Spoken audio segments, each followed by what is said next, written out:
সুলতান সুলেইমান, যিনি Suleiman the magnificent নামে পরিচিত, ছিলেন অটোমান সাম্রাজ্যের সবচেয়ে ক্ষমতাধর ও প্রভাবশালী শাসক।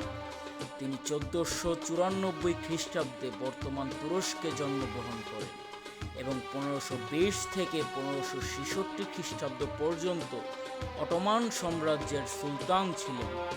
সুলতান সুলেমানের শাসনামলে সাম্রাজ্যটি তার সর্বোচ্চ সীমায় পৌঁছায়। তিনি পূর্বে পারস্য এবং পশ্চিম ইউরোপ পর্যন্ত সাম্রাজ্য বিস্তার করেন। তার শাসনামলে সামরিক শক্তির পাশাপাশি আইন ও বিচার ব্যবস্থায়ও উন্নতি হয়। তিনি ইসলামী আইন বা শরিয়ার সংস্কার করেন এবং সাম্রাজ্যের প্রশাসনিক কাঠামোকে সুদৃঢ় করেন। তার সময়ে ইস্তাম্বুল ছিল শিল্প, সংস্কৃতি ও স্থাপত্যের অন্যতম কেন্দ্র। সুলতান তার স্ত্রী হুররেম সুলতানকে ভালোবাসার জন্য বিখ্যাত।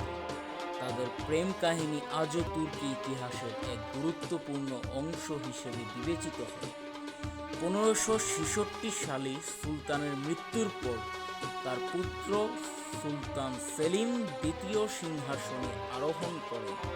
সুলতান সুলেইমানের শাসনকালকে অটোমান সাম্রাজ্যের স্বর্ণযুগ বলা হয়।